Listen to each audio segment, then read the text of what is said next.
Sumainyo ang Panginoon. Kakaunti ba ang maliligtas? Marami ba ang maliligtas? Bahagi o mayroon pa iba ng sinasabi na kami lamang ang maliligtas. Bahagi ko, huwag natin kalimutan na yung pananampalatayang Katoliko ay hindi ho nagpapahayag na tayo lamang ang maliligtas. Tutulong ang ating pananampalataya na tayo ay maligtas. So bahagi ng pagkilos kung saan ay nawa po ay higit namin pakinabangan. Anong sabi ni Jesus? Hindi niya sinagot kung ilan ang maliligtas. Hindi niya sinabi kung kakaunti o marami ang maliligtas. Hindi niya sinagot ang tanong na marami ba ang kanya ipinahayag ay alin? Paano maliligtas? At maniwala, sa Ebanghelyo ay pinahayag ng sa atin ay alin. Hindi o yung maligtas sinasabi ng iba na faith alone, manamig ka lang sa Diyos, maliligtas ka na. Hindi. Kung kayo maniniwala ko na nagsasabi pananampalataya ng mga magliligtas sa bawat isa sa atin, kailangan ng pananampalataya. Pero hindi pwede solang fides. Bahagi yun. Fides et opera. Faith and works. Bakit works? Eh maliwanag na sinabi ni Jesus. Pag sumikapan, na alin, pumasok sa makitog na pintura. Kaya kayo hindi kayo nagsasabi na pananampalataya naman, ano sinabi sa Ebanghelyo?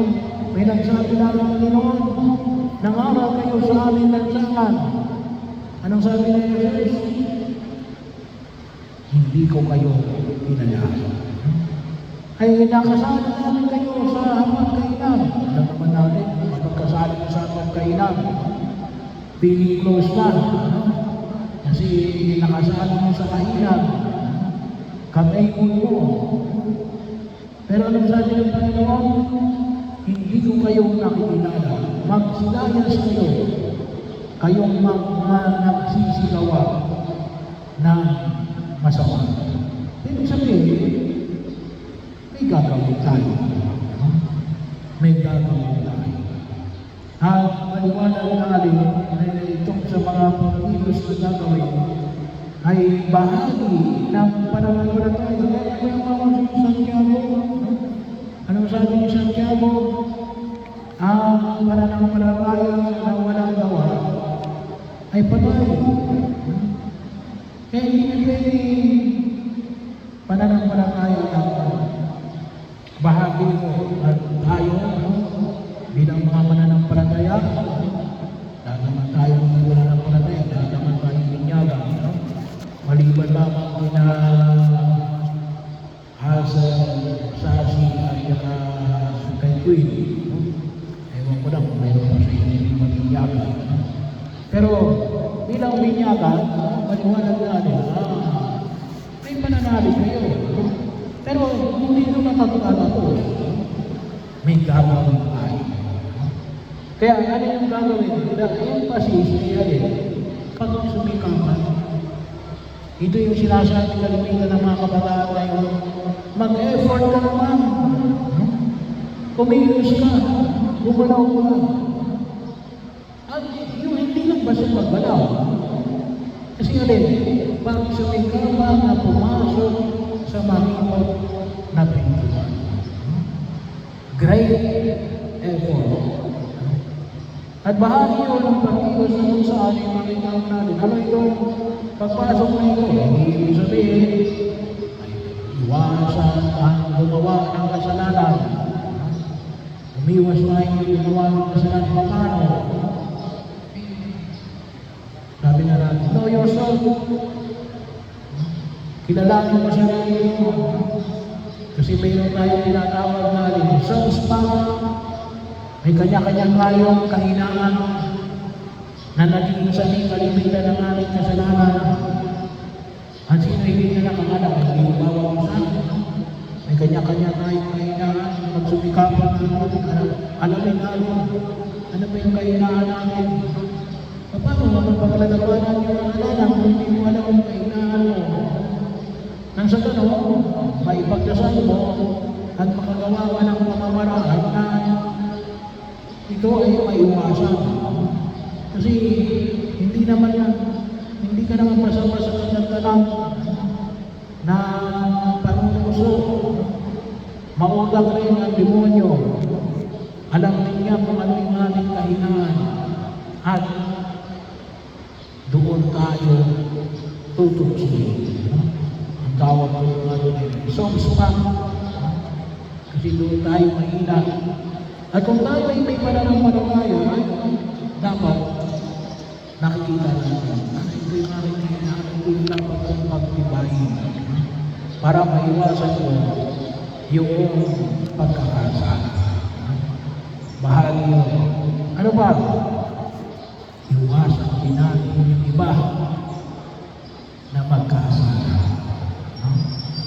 Bahagi yun. Kuminsan, pinababayaan na natin yung iba na magkasala. Pero lalo-lalo sa sabi natin, hindi ko na magkano-ano yan. Baka ako ay ipakulong pa niya. Hindi yung mga kaya ko. Ano yun? Sa sambahayan mo. Yung kapamilya mo, kamag-anak mo. May relasyon kayo yun eh. Mga tauhan mo. May control ka yun eh. Bahagi mo yan. Kapag iyan ang mga yan, pinababayaan mong magkasala, lalo-lalo na sa moderno, ay nagiging bahagi ka na. Material mo, operator ka. Ano? Pagkakataon na nakita mo natin, hindi mo pwede sabihin na, hindi ko alam yan. Yun yung famous kalimitan na dahilan ng ibang tao, hindi ko alam. Kaya makita natin. Kaya naman magagpagpinaw, yung mga pinag-uusapan natin ngayon, yung mga flood control, pero hindi naman flood control, yung mga programa at proyekto na nakikita natin sa gobyerno. Bakit? Pinabayaan yan eh. May nakakita yan eh. Pero natapanan. Kaya, pinabayaan. Ano ba? Bahagi yun ng pagkilos na kung sarili. Gumawa tayo ng mabuti. Sabi nga ay evil trials because good men do nothing. Kung ikaw ay tunay na may pananampalataya, hindi pwede wala kang gagawin. Bahagi yun. Kasi yung pananampalataya natin, isang pananampalataya, na tumutugon sa panawagan ng puro may kapal. Kaya ano sabi nito, hindi ko kayo nakikilala. Hindi pwede sabihin natin ang asa uli ng pagkakataon. Tsaka sabi, gagawa na lamang tayo ng walang katapusan na kadahilanan. Pero baka sabihin sa atin ng puro may kapal, hindi kita kilala. Hindi ko alam kung nagasaan ka. Kaya napakalagang tanong na yan, ganda saan ka? Kalimutan, sinasabi mo natin, kung inyong babalikan, sabi mo nga, bilang bahagi ng ating pananampalataya, yung sinisimul, yung pinapaalala natin kung magdiriwang ng isa, na tayo ay binabasbasa, sapagkat tayo mga anak ng Diyos. Huwag natin kalimutan yun. Yun yung ating pananampalataya. Kaya pinakailangan, ikilos tayo sa ating pananampalataya. At alin, gumawa ng mabuti. Marami tayong pwedeng gawing mabuti. Bahagi nyo. At hindi lang basta mabuti. Epektibo. Baka nga naman mabuti, pero hindi naman nakapubuti. May mga bagay na good, but useless. Bahagi yun. Kinakailangan natin useful. Sabihin nga natin sa terminolohiya ng ating pananampalataya rin, nagliligtas. Bahagi yun, huwag namin kalimutan. Baka nagpagawa ka ng isang magandang building, pero yung building na yun, kahit anong ganda, wala namang ugnayan sa ating sitwasyon o problema na hinaharap ay useless. Ano ba? Tulungan ang mga gumagawa ng mabuti. Alam niyo yung mga gumagawa ng masama?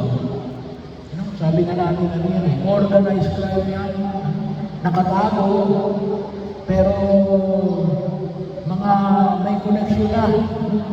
Pero yung mga gumagawa ng mabuti, kumisa na rin, pinag-iisa natin. Bahagi, pinababayaan natin. Eh kung alam natin na nakikita natin na itong tao ito gumagawa ng mabuti, samahan natin. Bahagi. So natin yung masama, ay yung masama na natin.